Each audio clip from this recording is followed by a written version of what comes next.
C. Natalie Salguero. Hello, everyone. Thank you for joining us today. My name is Natalie Salguero. I use they, them pronouns, and I'm the Internal Communications Coordinator here at WDVA. Before we begin this morning, I'd like to recognize the Coast Salish people. Most of us are meeting virtually from Olympia on the ancestral homeland of the Coast Salish Nation, specifically the Nisqually and Squaxin Island peoples. We recognize that they are the traditional custodians of this land and pay respect to their elders, past and present. I extend that respect to our Native people present as well. Okay, today we're going to be talking about some very sensitive issues in light of the current protests sparked by the murder of George Floyd. We would like to have an open and honest discussion on what is happening in our country and in our communities. In order to make the best of our brief time together, we ask that you embrace the following guidelines, which are shown below. Stay engaged, speak your truth, don't try to fix anything, welcome discomfort, take risks, listen for understanding, expect and accept non-closure. To help us set the tone for these crucial conversations, I want you to reflect on the following message. I am a single perspective based on individual experiences. There are over 7 billion perspectives that I coexist with. I expect to disagree with everyone, and equally, I expect that I can agree with anyone. I do not exclude. I believe the essence of life is empathy. I recognize our sameness and accept our differences. I believe that adopting the stance of being right means everyone else is wrong and destroys the potential for positive impact. I believe that the greatest impacts can be made when we embrace our commonality of our humanity. I do not have answers, I have questions, and together we are the solution. Next, I am going to pass it over to Alfie that has some words to share with us.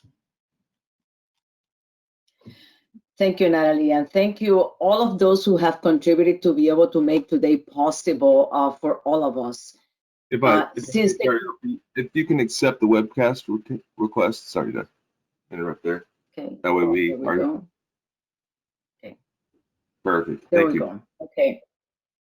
So again, thank you for taking time out of your day to join us. Since the creation of our agency about 44 years ago, which became a cabinet agency because of our veterans' homes, we have been adding services to make us into one of the most prolific and dynamic departments of Veterans Affairs in the country. We do this by scratching for every bit of resource we can, wearing many hats, and investing significant emotional capital in getting things done. At times, this takes a lot of our energy, and sometimes there's little left for self-care and reflection. Our business of serving those who serve, our veterans and our families. That's our business. This segment of our Washington population is one of the most diverse, if not the most diverse, in the state because of the composition of our military. Our Washington Department of Veterans Affairs is also one of the most diverse agencies in state government.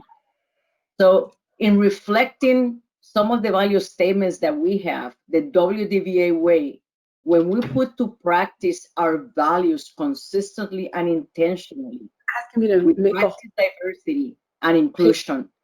Like, hey, at the end, you want to go?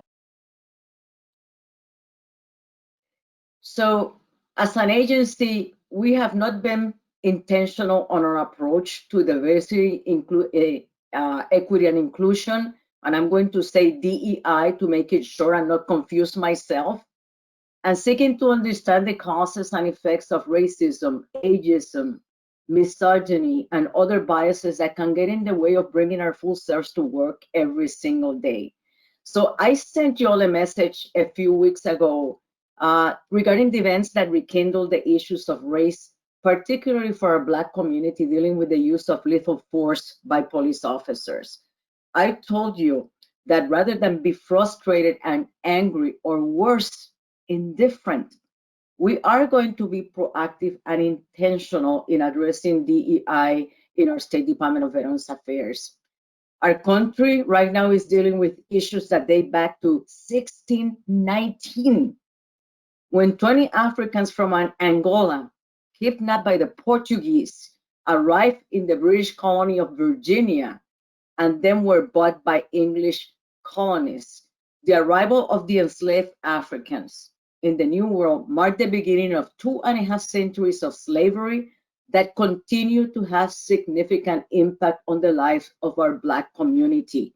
So I certainly hope that this opportunity to listen, learn, and understand is value added for us as an agency. We do need to have these difficult conversations to be able to have a baseline on the causes and the effects of racism and what is important to our African American, our Black community. So I just want to say thank you to Karen for joining us from the Department of Corrections to be able to bring into our town hall today perspective. Thank you so very much for engaging today, and thank you for all of you who have worked so hard to be able to make today possible. Thank you very much, Alfie. Yes, thank you, Alfie. Now Gary's going to cue up a video that was created as a tribute to the victims of racial injustice and celebrate their humanity.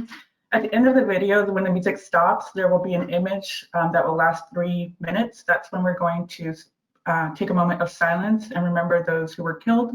Gary, if you could cue that up, please. Thank you, Natalie. And hopefully the sound quality is great for everybody. Just let us know in the question or the comment box below if you are unable to hear.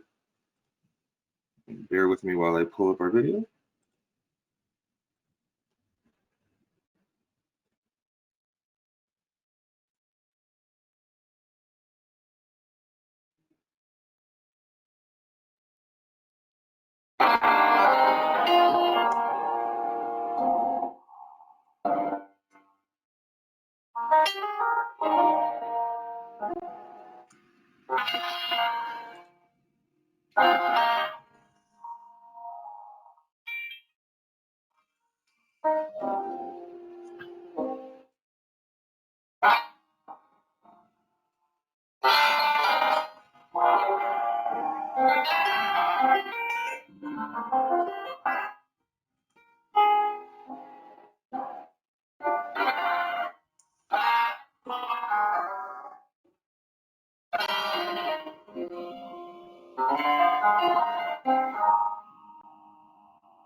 Lift every voice and sing till earth and heaven ring. Ring with the harmonies of liberty. Let our rejoicing rise high as the lift. Let it resound loud as the road sea.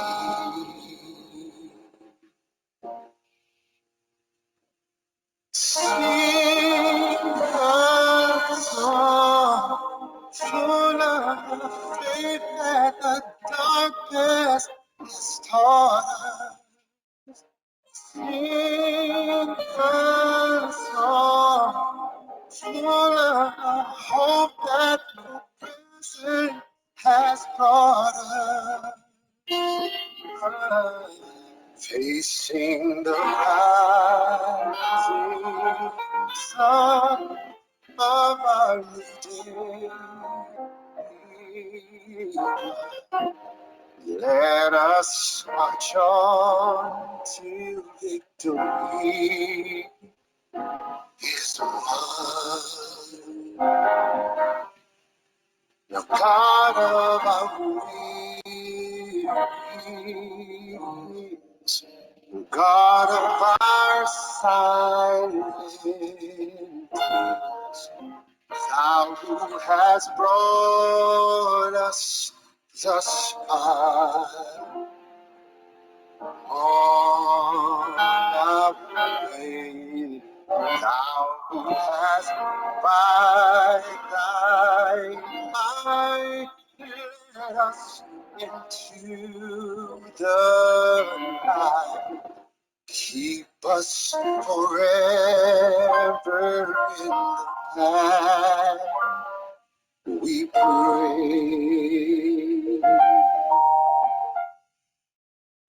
Sing a song full of faith that the dark past has taught us. Sing a song full of the hope that the present has brought us. Facing the rising sun of a new day.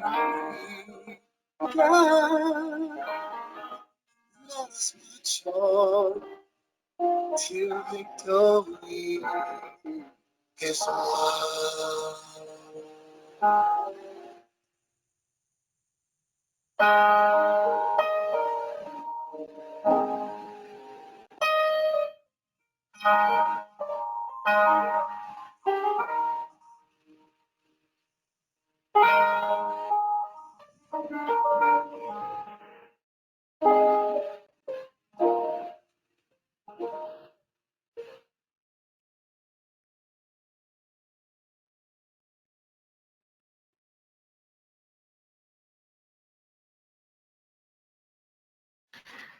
We will now take a 3-minute moment of silence.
Thank you, everyone. Thank you, Gary. That was very moving.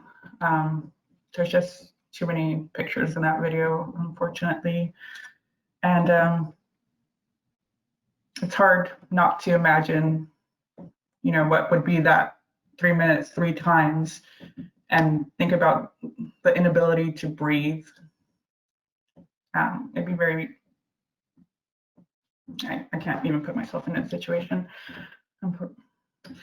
Anyways, that is why we're doing this. And to help us bring a new season, we have invited our keynote speaker, Dr. Karen Johnson. I hope you can forgive me, Dr. Johnson, for not memorizing your bio, so I'll be reading it to you all. Dr. Karen Johnson provides expert-level equity and social justice consultation in government, nonprofit, and faith-based networks. She also serves as an adjunct faculty at a local college and conducts leadership and self-care workshops across the nation. She is the first equity and inclusion administrator for the Washington State Department of Corrections. That's our state's second largest agency. I have only spent a few times this week with her, but can attest to the fact that she is an inspiring and authentic servant leader. Karen lives her legacy in this space, but unapologetically championing and preparing others to embrace, emulate, and embed a culture where everyone commits to collectively value, include, hear, and respect each other, so that the individual and organizational excellence is realized. She volunteers her time with people, places, and purposes focused on children, women, and underserved populations.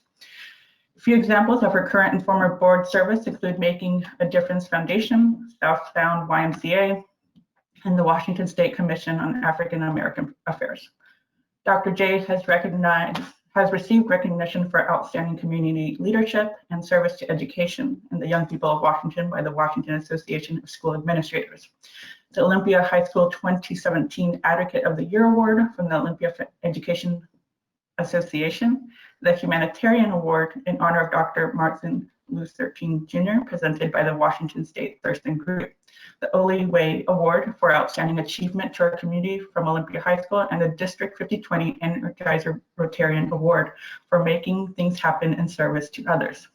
She holds a bachelor's degree in occupational therapy, a master's in public administration, and a doctorate in urban services. She is also a member of the 2018 Leadership Women America cohort. Finally, Dr. J says, I will work toward liberty and justice for all until justice rolls down as waters. It is my honor to welcome you, Dr. Karen Johnson. And Dr. Johnson, if you could just, oh, perfect, awesome. Good morning, everyone. Thank you, Natalie. Thank you, Gary, Kristen, and Tammy for planning. Thank you, Alfie, for your words today.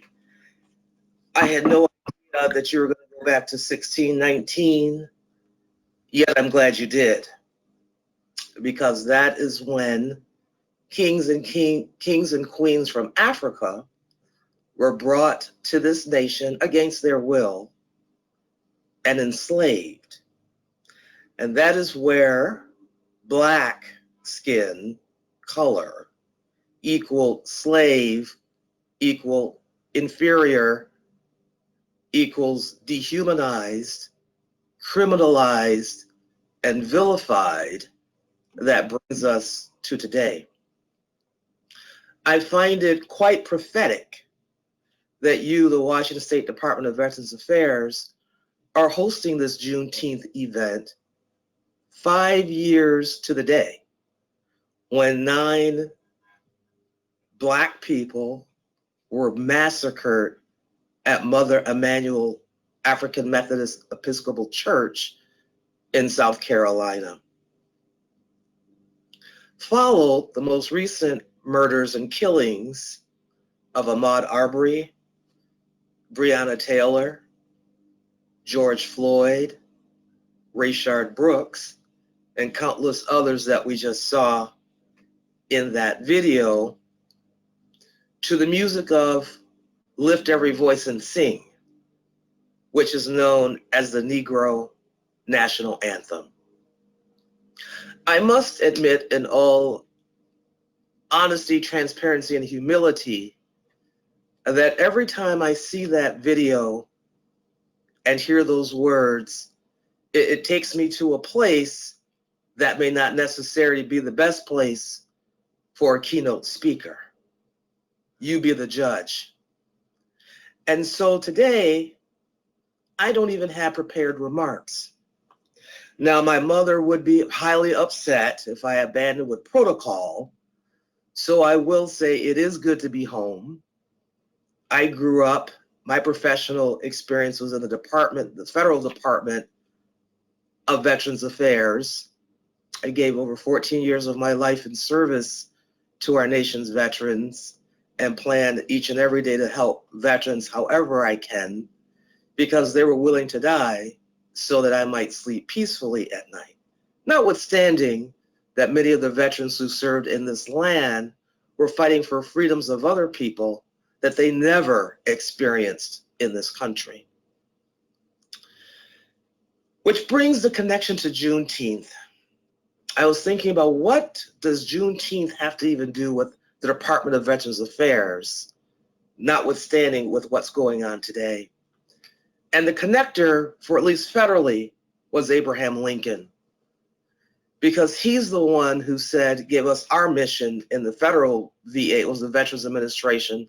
Ronald Reagan changed it to the 13th Cabinet when he changed the name to the Department of Veterans Affairs. But at first it was the Veterans Administration. And Lincoln said, our mission is to care for him who bore in the battle, and his widow, and his orphan. It was also Lincoln who, in the Emancipation Proclamation, and I left mine in my office, so I'm going to read it here, penned January 1st, 1863, wrote, quote, that on the first day of January in the year of our Lord, 1863, all persons held as slaves within any state or designated part of a state, the people whereof shall then be in rebellion against the United States, shall be then, thenceforth, and forever free.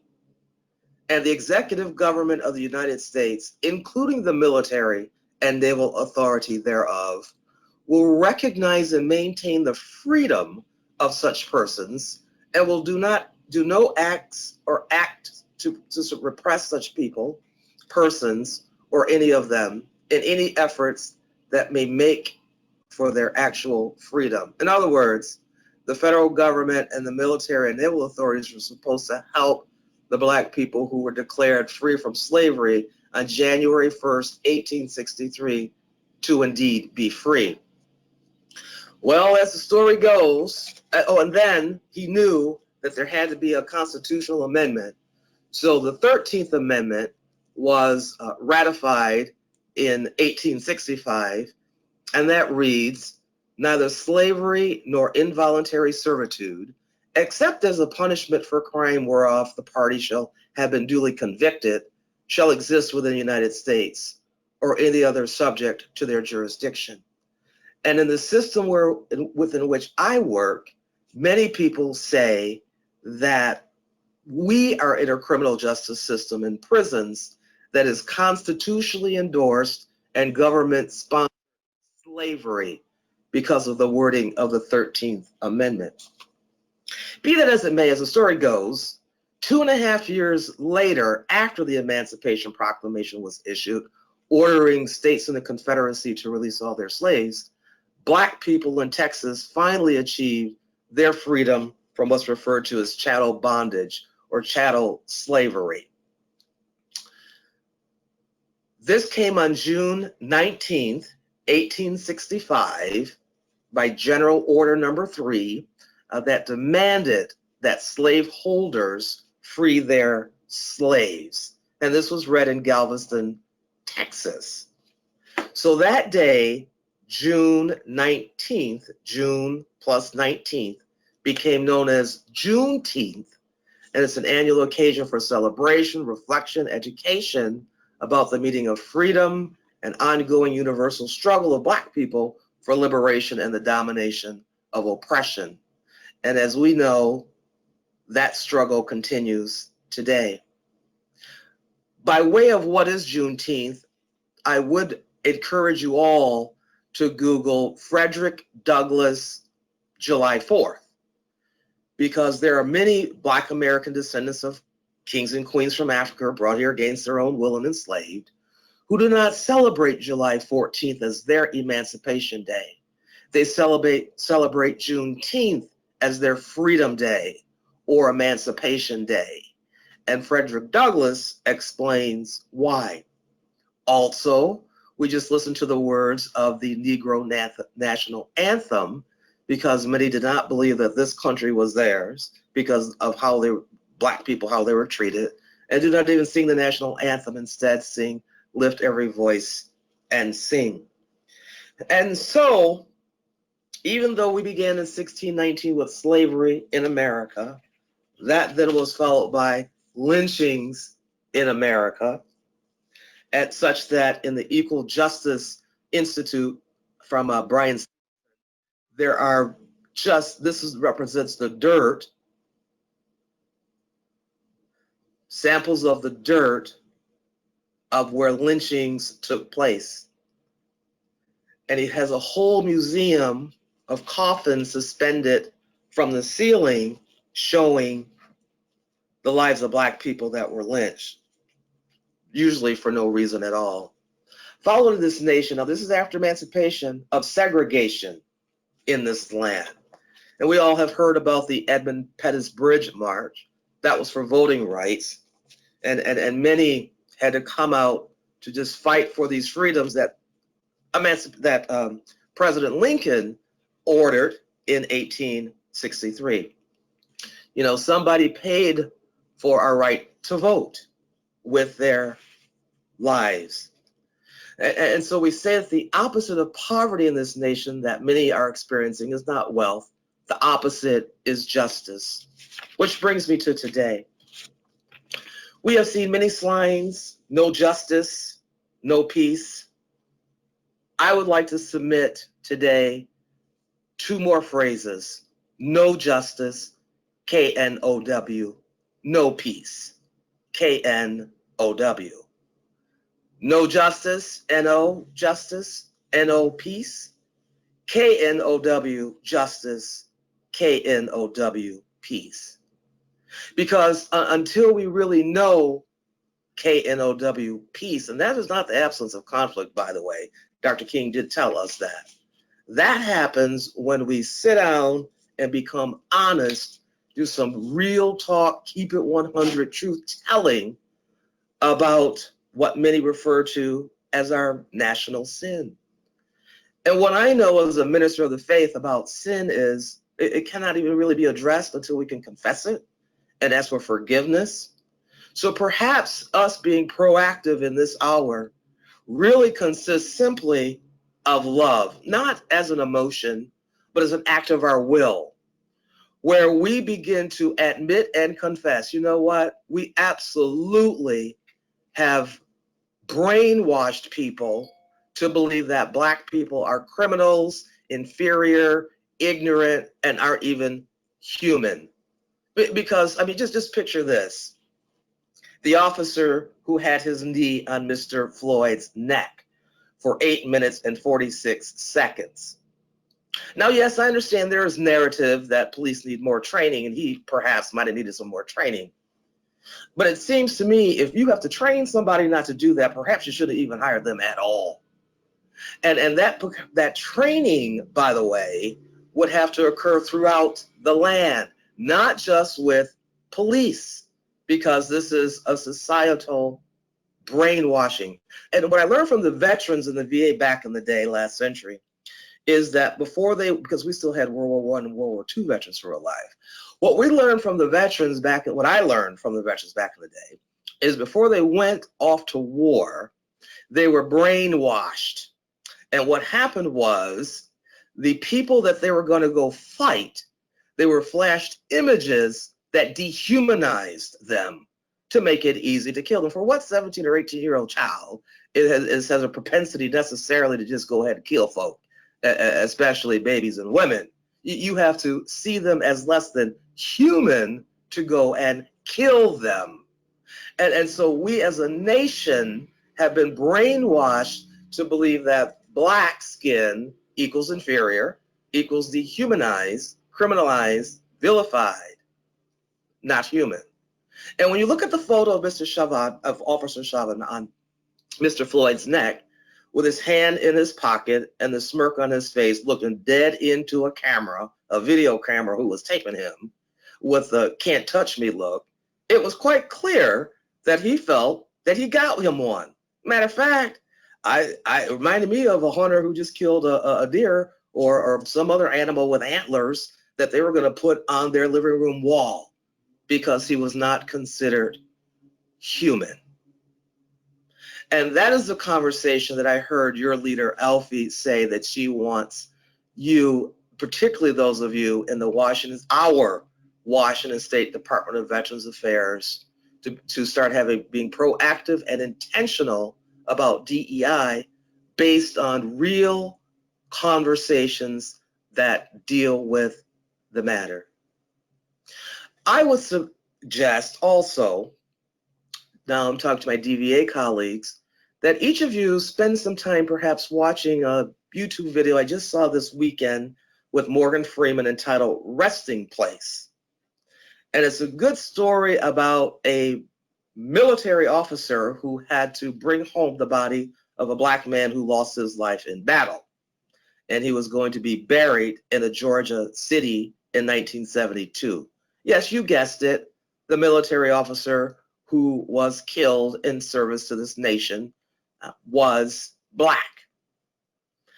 Where he was to be buried was in the cemetery for white people.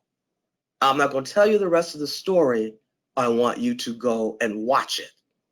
And after you watch that, this would be your first assignment if you choose to accept it, in being proactive and intentional about DEI in Department of Veterans Affairs in Washington State, is take a look at that video, dissect it, have people of color there, all people from all different perspectives, different backgrounds, and really think about what are the lessons learned and how can we embed those in our plan moving forward.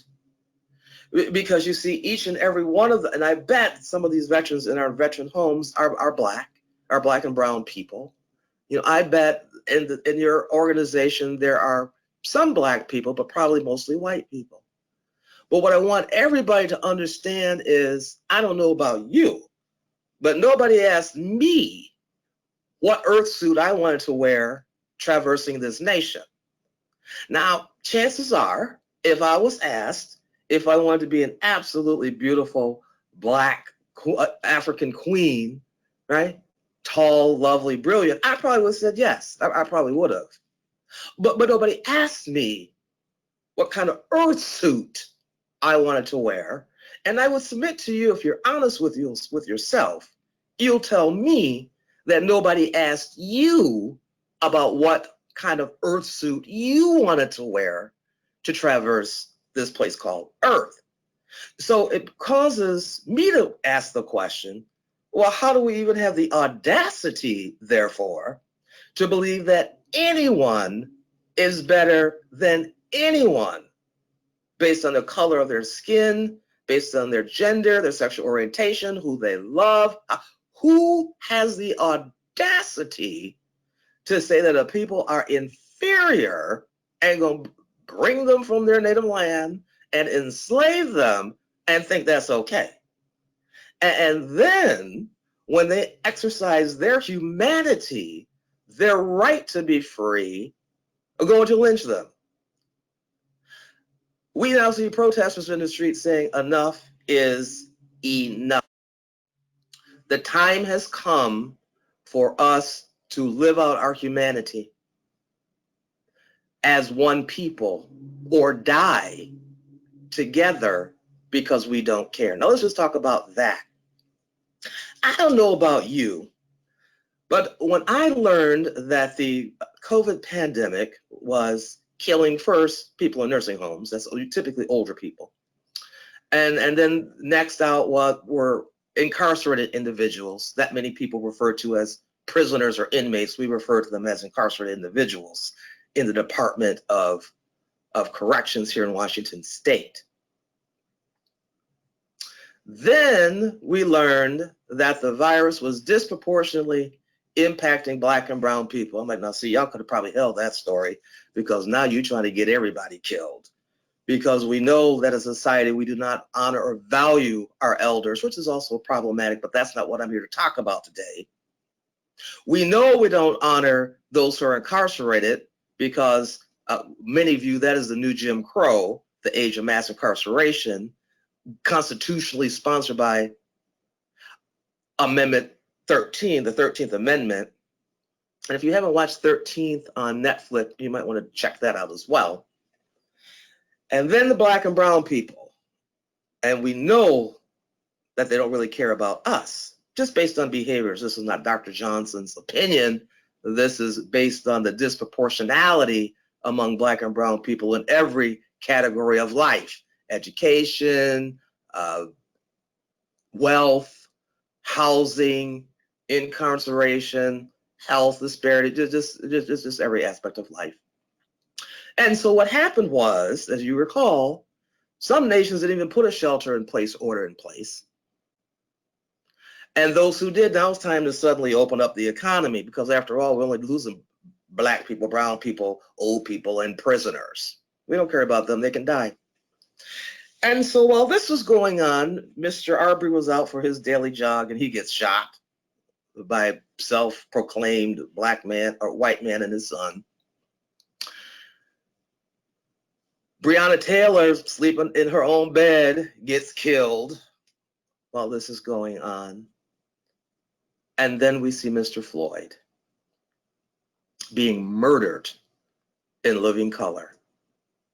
And we do know that the officer's first narrative, because there's typically two narratives. Number one is either I was in fear of my life, or two, they were resisting arrest. Well, he chose he was resisting arrest. And that was the public statement from the Minneapolis Police Department first out to shoot, until the videos showed up.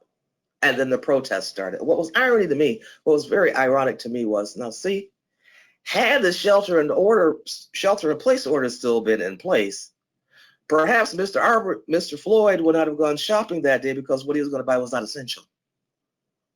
And if the shelter-in-place orders were still in place, well, perhaps the protesters would not have come out to protest, because perhaps Mr. Floyd wouldn't have been shot. Maybe Mr. Arbery would not have been killed. And maybe, I don't know about Breonna Taylor. I can't speak about that, because she's an EMT taking care of people with COVID.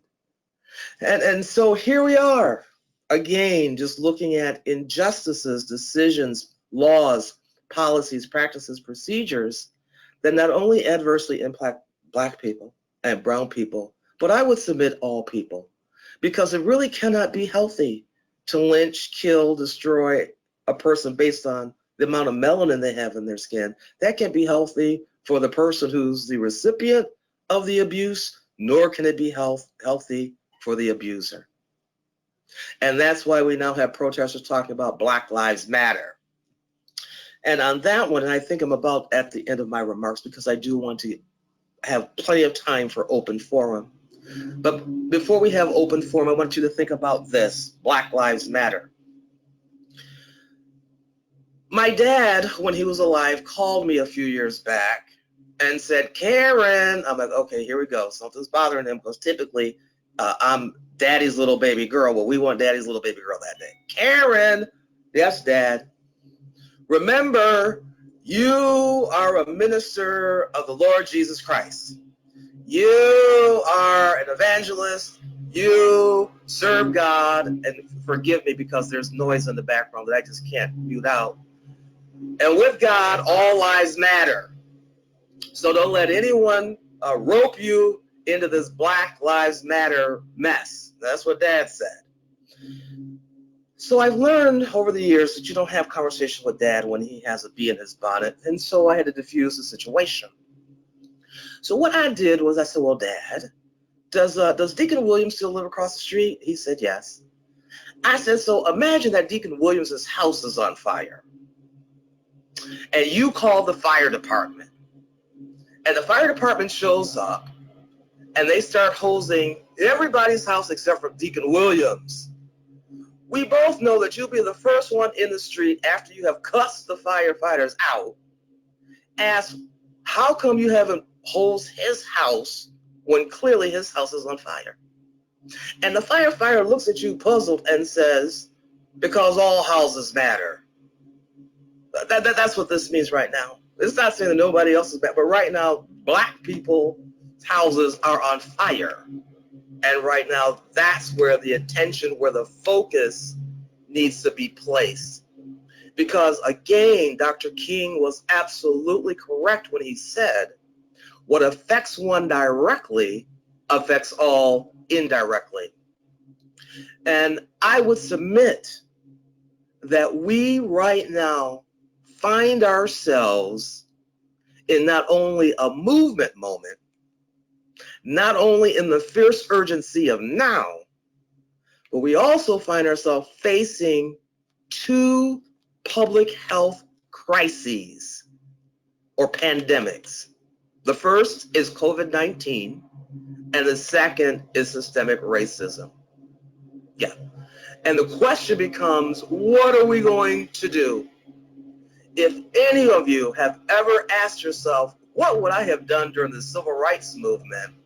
Would I have been one who would have been with them? Would I have been the marcher? Would my picture be in this photo? I don't know how you would have answered that. But however you would have answered it, this is our moment. As I said at the Washington State DEI Summit, this is a new era, this is a new decade, and this is a new epoch. And we will look back in 2029 and say 2020 is when everything shifted. Now, that was January 21st, before any of this happened. I also reminded you that Endgame, the Avengers, if you haven't watched that, go watch it. We are going to be in a fight for humanity. Well, this is that. Because we are going to have to rebuild society.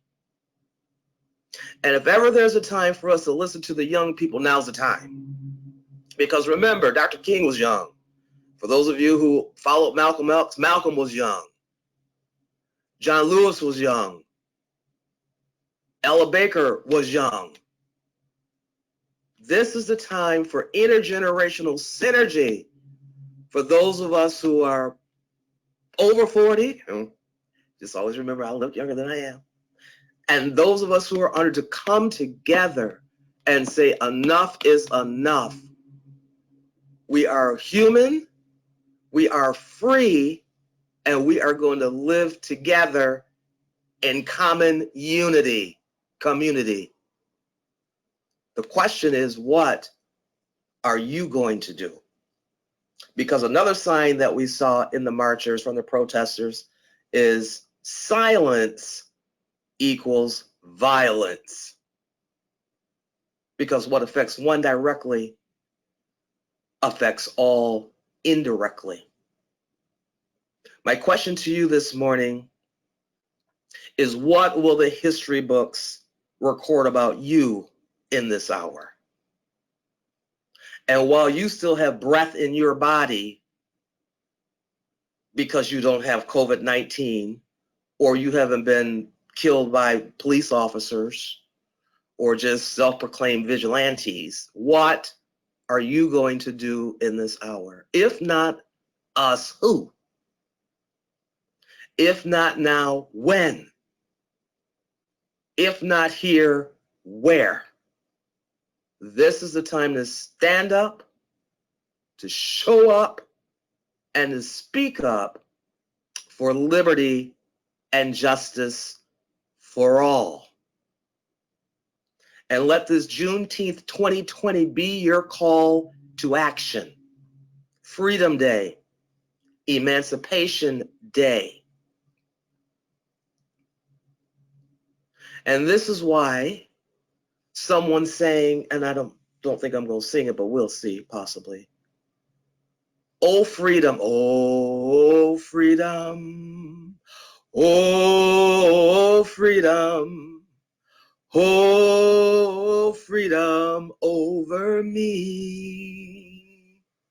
And before I be a slave, I'll be buried in my grave and go home to my Lord and be free. Sojourner Truth, Harriet Tubman were free before the Emancipation Proclamation. No law, no piece of paper gave them their freedom. They were born free. There were many Black slaves who remained in slavery, recommitted their lives to be in slavery after the Emancipation Proclamation because they weren't freed in their mind. They were conditioned, programmed that way. In 2020, let us take the shackles off of our minds, begin to retrain our brain, because we have all been conditioned in this society about how to think about Black people. Let us be free and do whatever our equivalent is to those who are right now in the street protesting because they figure I'm gonna die from the virus or I might die from the police, but it doesn't matter. Before I be enslaved in my mind, I'll be buried in my grave and go home to my Lord and be free. Washington State Department of Veterans Affairs, what are you going to do? As the leading agency of the people who were willing to go and die and give their lives for us so that we may be free. Be proactive, be intentional, be strategic, and get busy about being about the work. Get in this fight for humanity. We need you to help rebuild society. I yield back the balance of my time. Well, thank you, Dr. Johnson. And wow, wow. And I'll bring in Natalie so she can introduce us into our open forum portion of today's meeting now. Yeah, thank you, Dr. Johnson. So we're going to open it up for questions, comments, concerns. The best practice when talking about race relations is to have the people that are personally being impacted by it speak first. They're going to share their experiences with us, and then we're going to open it up for everyone to ask questions, comments, suggestions, concerns. There might be some technical difficulties. It's very, we have 65 people. We're going to take, it's 10:53. So we have till, we'll say about 11:23 for questions. So anyone that is selected, please be mindful of your time, everyone else's time. And I know our time together here is brief, but there will be definitely an opportunity to have conversations after this session. So don't feel like you're not being heard or there wasn't time for your perspective to be shared. It's definitely, we want everyone to be included. It's just time is short. So we expect everyone to promote a cooperative and supportive atmosphere during this time. Please help us ensure that all people have the opportunity and encouragement to speak freely, to treat each person with respect, especially when disagreeing, and to remain sensitive and respecting our shared diversity. So Gary, can you queue up our first question, please? Yeah, and it looks like our first question comes from Mr. Joseph Jimenez. My apologies if I didn't pronounce that correctly. I'm going to go ahead and unmute you now, Joseph.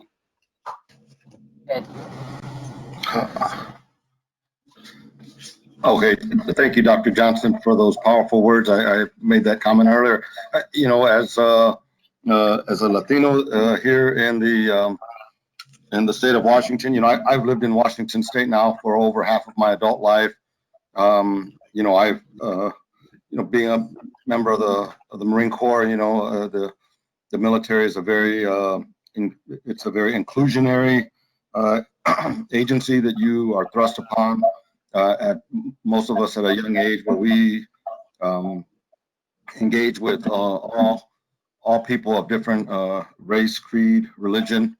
You know, it also affects, you know, I say Black Lives Matter.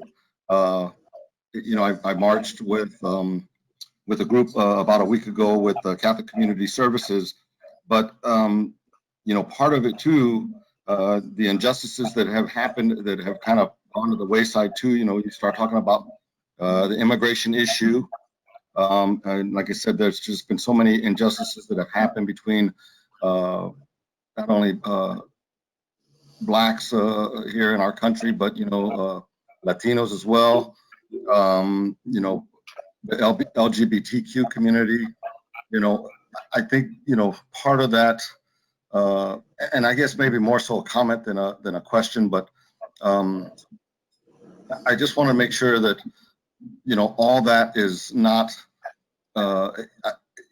lost on people, you know, when we start talking about just Black Lives Matter. You know, I mean, there are so many other issues in our country affecting minorities, and I think this not only brings to light the emphasis on Black Lives Matter, but just the injustices that are happening to minorities altogether. That's it. I'm sorry. I just wanted to make a quick comment, and thank you again for your powerful words. They meant a lot to me today, and I was wondering by chance if you can tell me what the name of that movie was again, by Morgan Freeman. Resting Place. Okay. All right. Thank you. Kristen, include that as well as the YouTube link that Dr. Johnson included in an email coming out. And I just want to reiterate, Joseph, there's no need to apologize for sharing your feedback, and I want to thank you for that. And I know it's not easy, and it takes courage to be able to open up and to speak up. And so I just want to appreciate you for that. And please, no need for any apologies for sharing that, sir. Appreciate that, Gary. And thank you, WDVA team. You guys did a great job here. Thanks, Joseph. It looks like we're going to move our next question. We have, I'll come back to you, Joey. I've still got you, but we've got Monique Brown here. So I'm going to unmute you, Monique, if you want to just quickly introduce yourself and go ahead, please. Hey, hello. My name is Monique Brown. Can you hear me? Perfect. All right, awesome. So my name is Monique Brown. I'm the executive director of FOB Hope, a nonprofit for outreach to homeless and at-risk veterans. And currently, I am taking the lead along with a white woman who works for the Washington State Department of Veterans Affairs in holding racial caucuses. We have our second one tomorrow. And from our first one, we've got a great list of demands, actually, that we want to approach King County with. But my question for you is, Dr. Johnson, what advice do you have for us to try to push these demands up to King County to try to make some changes in the way that we do outreach to underserved populations, veterans of color, and how we are getting people housed? It seems that veterans of color, Black veterans specifically, are being housed slower than white veterans. And I don't know if that's because of the VI Spadat that we use or because the landlords, but what advice do you have for us at taking the lead here in the community to push up these demands to King County? Well, thank you, Ms. Brown, for the leadership that you and your colleague are demonstrating in having racial caucuses, as well as not just listening, but acting on what you've heard. And I see a couple options. Well, there's probably more than two, but the two that immediately come to my mind include, number one, the city council and mayor. I think right now we have their attention. Okay. So at the King County Council, there's also a diversity, equity, and inclusion officer for King County. Yes, that's the Saskia Cockrell. Reach out to her. Okay. And there's always the opportunity. Another option is to take it to the streets and protest. And I would also submit that these are not necessarily either or options. These can be both and. But right now, while we I think about it as the gifts of COVID and the gifts of Mr. Floyd. Because of and Mr. Floyd, we are now having real opportunities to talk about systemic racism and don't have to convince people that it exists as we had to do prior to COVID and Mr. Floyd murder. Correct. And so I see that you are feeling me and seeing me and hearing me. And so, you know, I hate to use the words of Malcolm X right now, but by any means necessary is Yes, ma'am. but what I mean by that is you've got the King County Council, City Council, as well as the streets. And so go and let your voices be heard, because our veterans absolutely need care. Yes, They need ma'am. Thank you so much. I appreciate your response. You're Thank you. welcome. Great. Thank you for that question, Monique.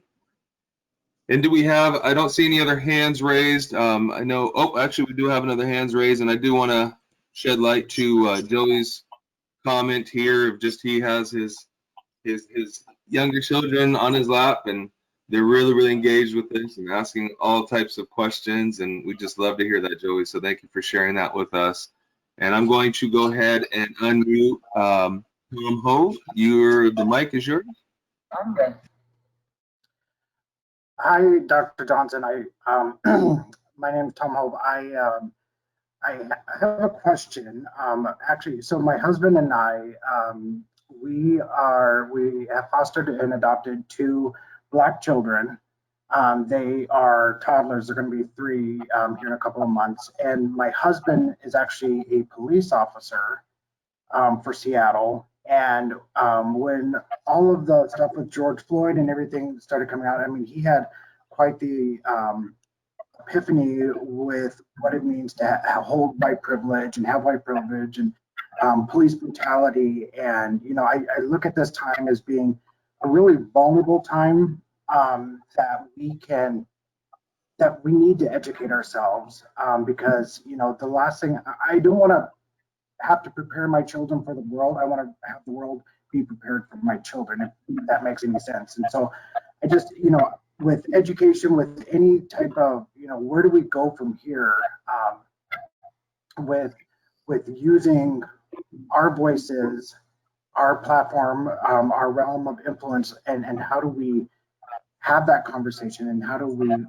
move forward? Because like I said, I think we're just, you know, with my husband's profession, with just where we're at, I think we need to capture and be in this moment and have these conversations.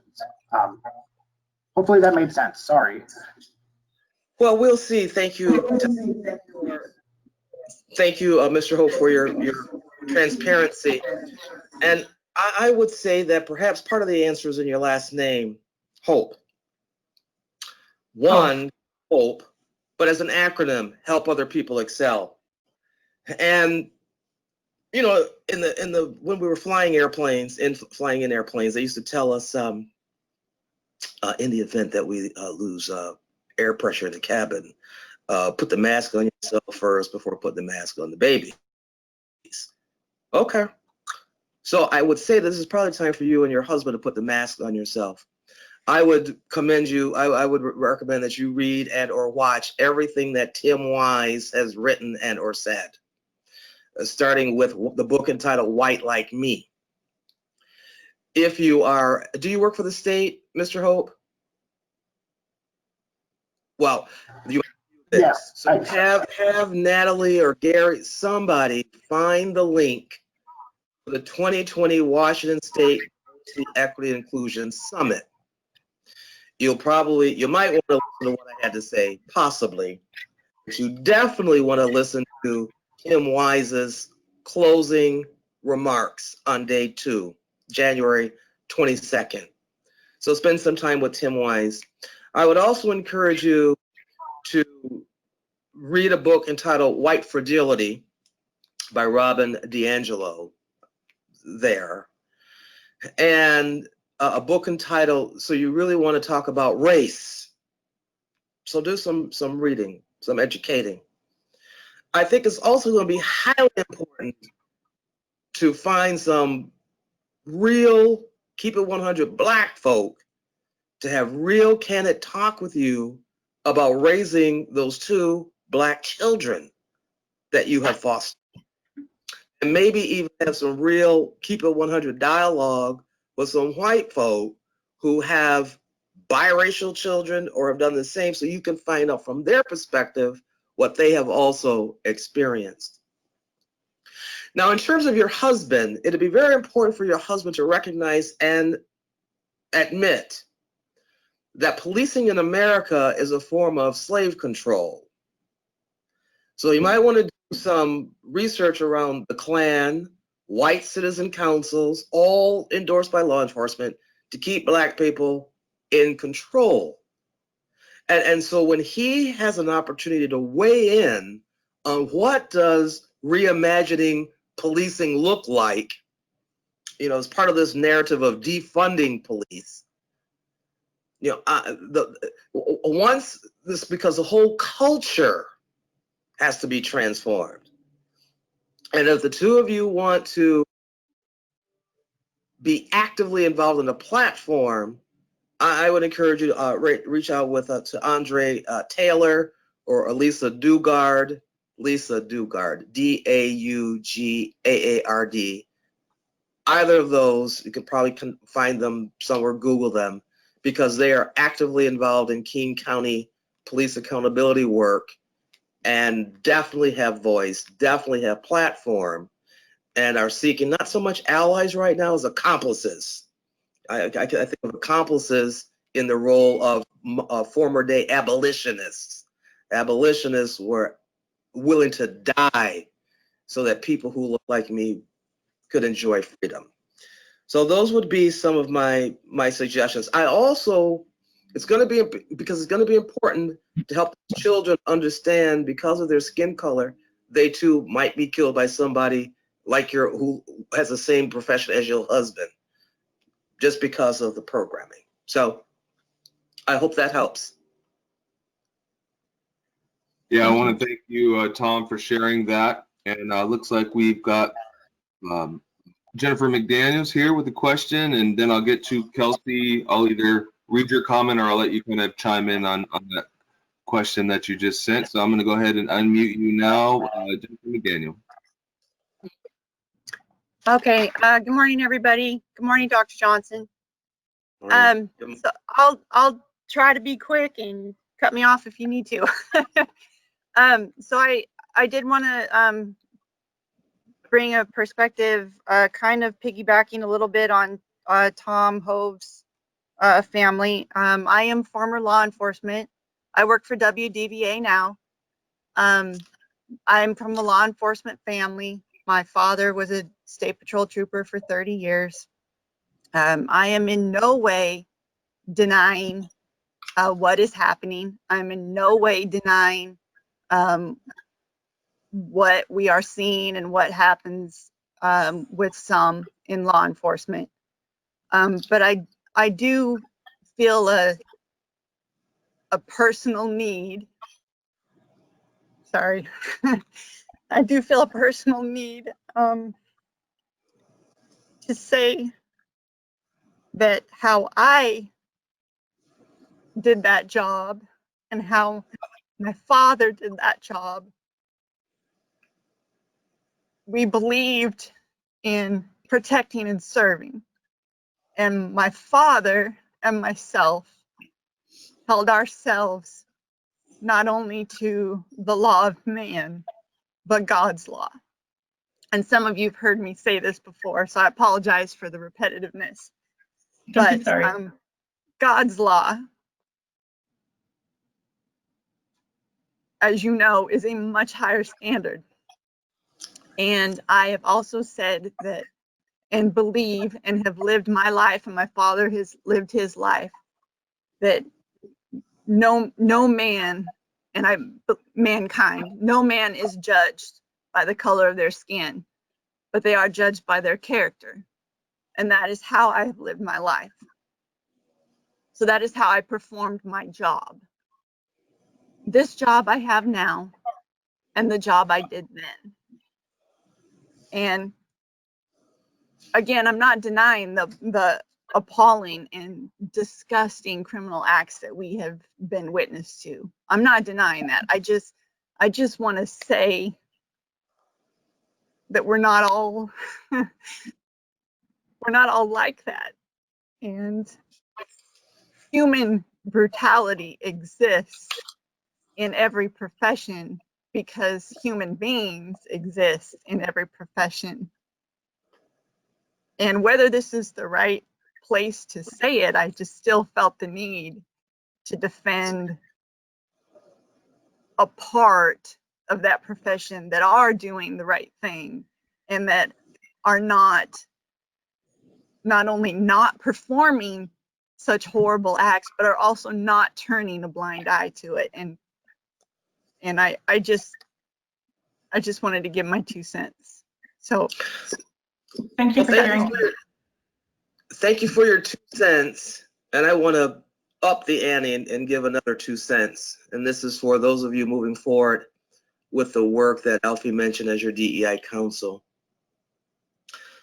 I think after you watch the movie Resting Place and debrief that to figure out what lessons learned you can implement moving forward, the next is you definitely want to do research on 3 different types of inequities: interpersonal, structural, and institutional. Because Ms. McDaniel was referring to interpersonal inequities or racism, letting us know that not all police officers are racist and are bad. The conversation we want to have is around institutional and structural racism, such that I work in what's called the school to prison pipeline, where how Black and brown children are treated in education kind of sets them on the course to incarceration. And this is going to be important because we have to give space for people like Ms. McDaniel, who feel as though this is a personal attack when it's not. But that does not mean that she and they don't hurt just as deeply, right? And it's going to be important to be able to have the conversation, because even as Mr. Who was it? Tom Inez mentioned at the beginning, don't forget about the other people. Well, they certainly haven't been forgotten. On that one, the issue of the day is the Civil Rights Act of 1964 was for Black people and all other peoples. And all other peoples have seemed to be able to advance, no matter what gender, race, or gender, religion, disability, all that, while the Black people who started that fight, started that movement, are still disproportionately and adversely impacted. And the message is, we fix it for us, it'll be fixed for all. Like, I haven't been in a men's bathroom lately, but in the women's bathroom, there's a wide stall, and that's to accommodate a wheelchair. And because that accommodation was made for women who needed to use the restroom with a wheelchair, all of us who are ambulatory benefit. And the thing is, if we fix this piece in society for how we view Black people and treat Black people, all of us will benefit from it. Brown, yellow, red, white, LGBT, people with disabilities. It's not to the inclusion of, it's that right now the Black people's house is on fire. Not to say that anybody else's house isn't simmering as well. Thank you for your courage. Yeah, thank you for sharing that. And sorry, Natalie, go ahead. Oh, and I was thanking Jennifer, and also thanking Dr. Dustin for making that distinction between the 3 inequities: interpersonal, structural, and institutional. And our focus at WDVA is obviously to grow our interpersonal relationships, but our focus is to change the structural and institutional racism. Correct. Yeah, it looks like we have 2 more. We're going to at least get to 1 more. Our goal is to hopefully get to you 2 as well. We're going to start with Lisa, and barring time, we'll get to you, James. So I'm going to go ahead and unmic you, Lisa. 7-ish minutes. All right, thank you. Hello, Dr. Johnson. It's good to see you again. So I didn't have much of a question, but just kind of some thoughts around what I'm seeing. I'm a Black woman. I grew up in Portsmouth, Virginia. I came out to Washington Yes, ma'am. I came out to Washington, like 10 years ago now, October of 2010. So I've been out here for a minute, and it's definitely different. The young lady who was speaking before, and I hear it because, I'm close to my own dad, and really respect what he does as a letter carrier, and everything that it's just what he's instilled and the work ethic and everything. It's just, when I see lights behind me, right? I know I haven't done anything wrong. I know I haven't done anything wrong. Maybe my tabs are expired or something, but there is this fear that comes over me that is like, I know me. I know I'm good people. I know I'm funny. Like, I know me. But this person who's about to come to my door does not know me. And I'm scared that because they don't know me and they might have their own biases about me, about how this interaction will go. And so I try to be, over friendly, maybe crack a joke, just to kind of to humanize myself to this person, even though I know in my head, obviously, I'm a human. And I don't get tickets. It's very nice not to get a ticket, but it's just like to be able to walk away from the situation or drive away from the situation. It's like, okay, it didn't happen to me. And that I have 2 children. I have an 11-year-old girl who is just vibrant. She's really into skating and BMXing and all this different kind of stuff. And I have a 3-year-old son who is just so bright and intelligent and just really hungry to learn things. And I see all these people on the news. Again, it's like this steady stream. I'm 31 years old now. I remember seeing the stuff when I was younger too, but it didn't really set in. I'm in the thick of it in Portsmouth, Virginia. We heard drive-bys, you just kind of get on the ground, get away from the windows, let it pass. Eventually you'll be okay, And when I see these people and I hear them even in the news, how they're spoken about, how they're criminalized for being human, it is so, it makes me angry. It makes me angry and it makes me sad and it makes me feel like there's nothing there's you hear their family members and you hear them talking about it, and it's not that they were a Black man to their family members. It was a man. He was a man. He was a fully actualized human, and to have his life snuffed away like that,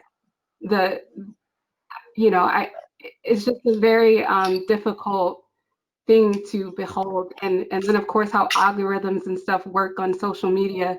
You watch one, you get 1,000 more. It just keeps coming.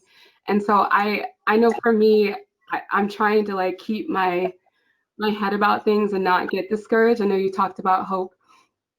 I'm participating in different things to try to put my energy into something, but it feels like a very, very hopeless situation. And I don't even, to know that there is a high possibility that one day my children will experience something that impacts them for the rest of their life, either from their little friends or, whoever is around them. They're gonna, that's coming.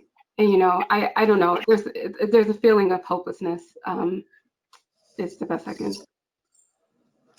Thank you, Lisa, for your courage.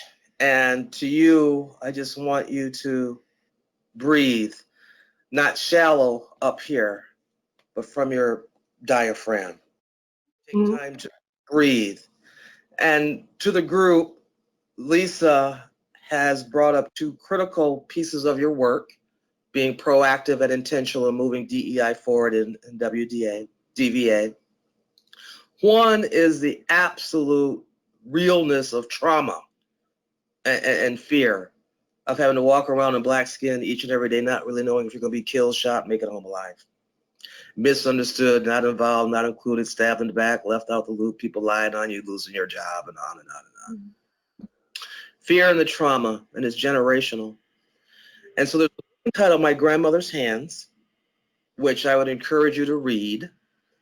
And you might also want to pull day one opening session, Dr. J, at the 2020 DEI Summit, where we opened the summit because it was racial reconciliation, racial healing day. And we did an activity to deal with this trauma and fear that lives in our bodies that Lisa is talking about. This can't be healthy. The other assignment is she talks about unconscious bias. She tried to create some cognitive dissonance in the minds of the police by acting out a stereotype or characteristic, and the person didn't even know who she was. And there's a book entitled Blind Spot that is absolutely mandatory reading when we're dealing with unconscious bias. But what Lisa was talking about is something that's in Whistling Vivaldi. Whistling Vivaldi, Vivaldi. And there's even a nice video for that one. And Harvard, write down Harvard IAT, implicit association test. All of these are going to be very critical because this trauma does live in our body. If you gave Black people ACEs test, adverse childhood experiences test, I bet they'd be off the chart because of just walking around. And even the American Psychological Association last year in their Stress in America report, point blank called out discrimination is one of the #1 stressors in America. It's just the stress that discrimination talks about. And it's not just for Black people. Like I said, it impacts us disproportionately. However, these are impacts that affect all of us. And to say, well, I don't have bias, we know that's not true. All of us has bias. Or to say that I don't see color, well, therein is the problem. Because if you don't see my beautiful mocha chocolate skin, then you don't see me.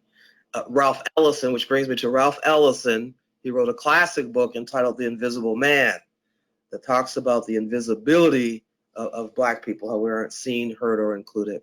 And I'm just delighted that if we in the Department of Corrections can do this work, I know that you here in Washington State Department of Veterans Affairs can begin this work as well. Thank you, Lisa. Well, thank you again, Lisa. I'm going to give the mic to James. Remember, we're right about 1 minute out, so if we need a little bit longer point, we can circle back. And I know Dr. J said she can stay a little bit after 11:30. I want to be courteous of people's time. So Mark and Lana, we'll get to your questions if we can right after the 11:30 portion. So I'm going to give the mic to you very quickly, James, and you're unmuted, James. Good morning, Dr. Johnson, the rest of the team. I've had the pleasure of listening to your presentations for my master's program a year ago. Hi, James. Howdy. I think we spoke about I'm a disabled person. I have a service animal. Nonetheless, I'm not here to talk about that at the moment because that's not the focus of this conversation. I'm actually here to talk about my wife. Now, I would just wanted to reaffirm the position around addressing the disbursement inequity in between groups and how we should be focusing on this issue as a whole right now and trust that trickle-down effect. My wife is very frequently discriminated against because she does have dark skin. However, it is not because she is African or of Black descent. It's because she has a disability that makes her skin melanin darken. Oh, right. So just one other way where even though she does not necessarily come from that community, there is a trickle-down effect that could, benefit her by focusing on Black Lives Matter in this direct position. And one thing that I've observed and that I would like to, hear your opinion on again, perhaps, is around education. So you're talking about books. I think back to Daniel Kahneman, Thinking Fast and Slow. It's an analysis of how our brains process complex and simplistic information, or what we perceive to be complex and simplistic information. Thinks into, they talk about two systems. Your first system is your quick thinking, your snap judgments. It's everything that you do instinctually, and that we learn over a lifetime and we inherit through our genetics. And that to me is something that really needs to be addressed. There's a really big system one thinking issue here where we openly judge within a half a second and we never engage our higher brain in order to understand a situation. well, I guess never is too generalized, but nonetheless, we pose a risk of not moving into that, higher thinking and wonder what is actually going on here. What is my position? Is this the right way to think? And how we can change that and actively engage our critical thinking skills to apply to the situation rather than focusing on a snap judgment. I also wanted to circle back around to, the opportunity that we have right now around the changing of generations in the workplace. Large movements within society happen between generations, and we are experiencing a generational shift at the moment, or at least we are entering into one. So this polarized issue provides an excellent window of opportunity to focus on this issue. So my deliverable or my question to you and the rest of the group would be is, really, how do we think that we could alter education, both in our educational system and in our workplaces, to really promote DEI, not only from the younger ages, but for generations to come? And how do we start that conversation with our elder generations that have ingrained experiences that may be harder for them to let go of and accept that change? Well, first, as you, James, it's good to hear your voice again, and I think we are at time. But just, I guess my simple answer, we must be intentional about retraining our brain. And I know you've heard that from me. We have to think about discourse 1 and discourse 2. Lisa pretty much told us discourse 1. A police officer pulls over for whatever and potentially might be thinking she's dangerous. So that she, in discourse 1, thinking that that's what his discourse or her discourse is, thinks I need to change their mentality, right? Into thinking, going from all blacks are criminals, lazy, uneducated, ignorant, whatever, to discourse 2, this is a human being who I don't know, let me know them. And being intentional about reprogramming ourselves. We have to unlearn what we've learned and learn something new. And on this 5-year anniversary of Dylann Roof massacring 9 black people at Mother Emanuel Church, if you think that that's a horrific or bad behavior, perhaps what you might want to do is go on social media and Google, find pictures of black men who have done great things, and then make a little slide deck and get a picture of Dylann Roof and put Dylann on the same slide with them, so you can you're retraining your brain. Black men equal good, white male equal bad. Not that we're going to make that generalization all across the board, but just to bring your mindset to neutral, that all people, as the officer said, no one is all good and no one is all bad.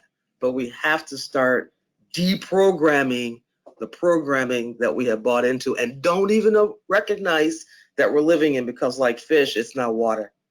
Fish don't think about water. We don't think about this anymore. We just accept the automatic thought as truth and reality, when chances are we've been conditioned to believe and think that way. So, and I want to thank you for sharing that, James. And we've kind of, as we're nearing here, I do want to kind of put a close to it. I believe we will have Dr. J for a couple of Lana and Mark's questions we'll get to. I just want to get to a lot of comments. Hello, Dr. Karen. This is Ernest Hart Jr., your baby from another lady. And I'm so proud to have you for your always powerful words.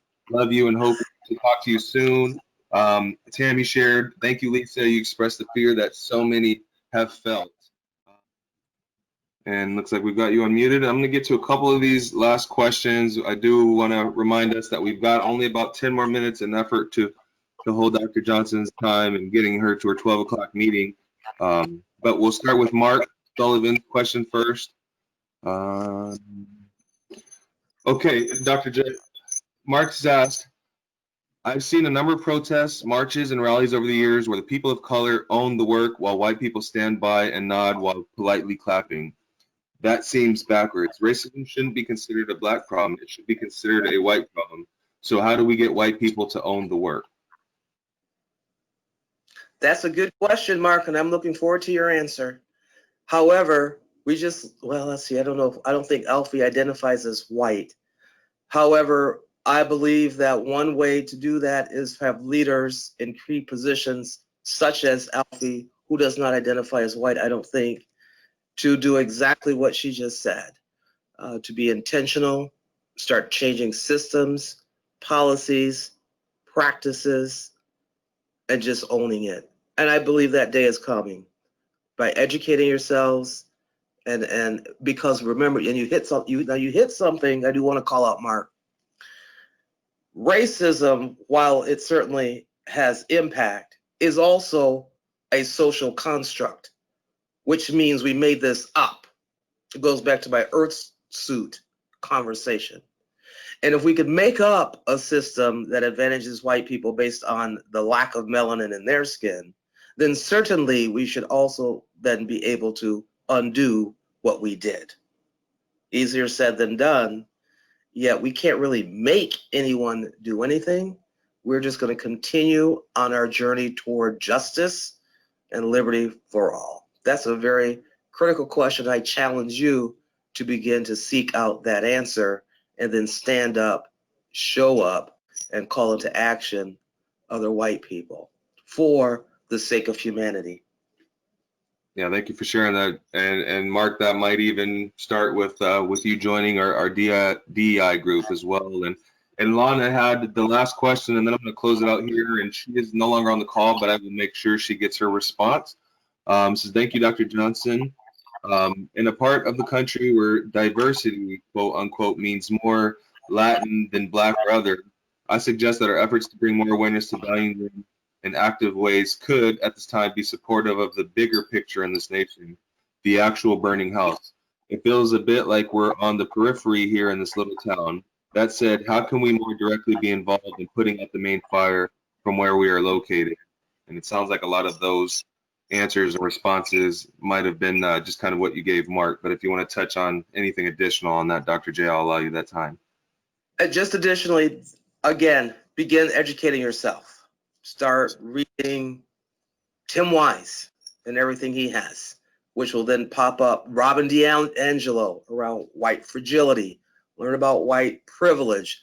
Learn about the historical context of race in America. Begin to start doing work around implicit bias, because chances are, you know, the bias impacts how we deal with other people who may not be Black. So just begin the journey and understand that this is a marathon. This is not a sprint. We did not get here overnight. We've been here for 400 years, right? And we're still in the conversation, and use this as an opportunity to figure out, well, wow, I didn't even know what I didn't know. But envision the world in which we want to live, and as Mahatma Gandhi said, and then be that change that you want to see. Start where you are. All change is local. Starting first with us. That's awesome. Thank you. All right, so I will we'll go ahead and put the camera back on. I hope we didn't lose her. I think she might have had to jump out, actually. Lisa, are you still there? I'm here. Okay. I'm going to put you as a panelist. Hopefully you're ready for your camera debut. Send you a request right now. Okay. Oh gosh, I should have cleaned the room too. Hi, friends. Okay, so I'm Lisa. I am a part of BUILD, which is Blacks United in Leadership and Diversity. So we just came around last year.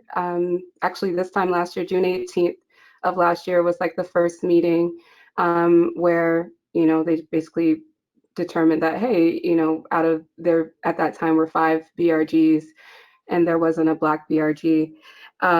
So I wrote it down so I didn't forget anything, but basically BUILD exists to improve the experiences of current and future Black state employees, increase representation of Black people in leadership positions, give voice to the Black perspective in policy discussions about Washington communities, and build each other up as we move forward. So that's our goal as a whole BRG. And then within that, we have different subcommittees that actually do the work of what we're here to do. And I am part of the Marketing, Communication, and Data subcommittee. So we focus our efforts on like social media, our website, and just how we want to get the purpose of Build out so as to bring more people in. So we're open to all state employees who are interested in promoting the values of the Black community and principles and activities of Build. And we're open to all people. You don't have to be a member of the Black community to be a part of our BRG, as long as you're passionate about just forwarding the mission here. You're accepted. That's all we really are looking for there. We have meetings the third Thursday of every month. We have our Juneteenth meeting this tomorrow, which we're really excited about. Just wanted to put that out there. If you're interested in attending, it's a virtual situation, something like this. You can reach out to Build, B-U-I-L-D, at ofm.wa.gov if you'd like more information and to receive like the meeting invite. So that is tomorrow from 9 to 12, and that all of our general membership meetings are from 9 to 12 on that third Thursday of the month. So hopefully we can see some of you guys there. It's just a really great group of people who are passionate about the cause. And even within our subcommittee meetings, you can just feel the love and the desire to have better. And this is kind of what I was talking about earlier, as far as trying to put my effort into something. And this has been a pretty big deal for me. So yeah, hopefully we see you guys there. We have fun. So just want to thank you for sharing that, Lisa. And if anyone in the agency is interested, I'm also a member of Build. I can get you connected, and I will be attending there, as well as able to share that registration link with you there. So feel free to connect with me, and then I will, in effort to time, we're going to bring in Alfie to kind of. I am unmuted.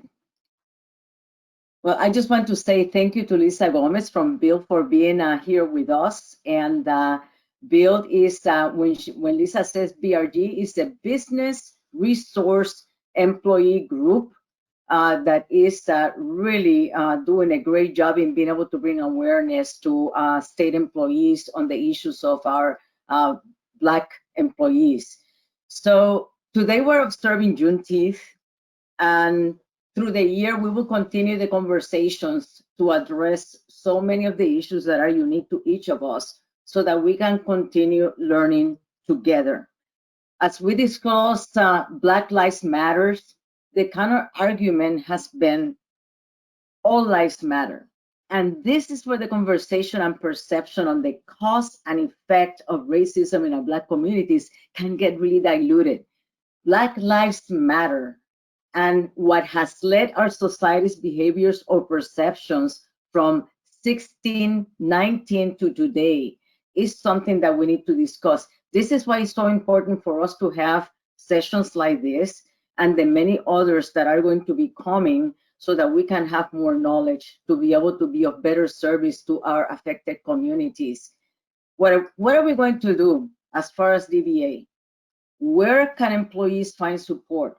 How do we work with our veterans and families who, in addition to their military-related trauma, have trauma because of the color of their skin, or being LGBTQ, or their age or disability? How do we practice the WDVA way despite our personal biases to ensure that our workplaces are wholesome and well-informed?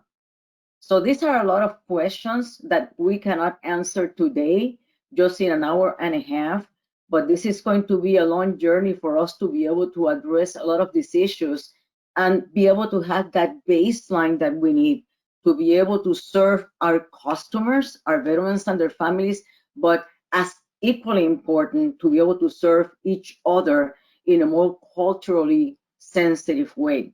So these are some of the steps that we're going to be doing in WDVA to be able to focus on diversity, equity, and inclusion.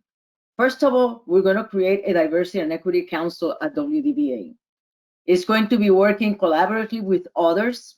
This council is going to be leading, supporting, and promoting strategic diversity, equity, and inclusion efforts across the entire agency, focusing on the internal workforce to serve those who have served in Washington State. So it's going to be providing quality long-term care, counseling, and peer mentoring programs to enhance the well-being of our veterans and their families. So if you're interested in joining this council, please email Christine Caffan, who is our professional development manager and also our DEI manager for the agency. You do not have to be a person of color or LGBTQ, or you have just to be a person who is interested in being able to contribute to the efforts of the agency in our DEI journey.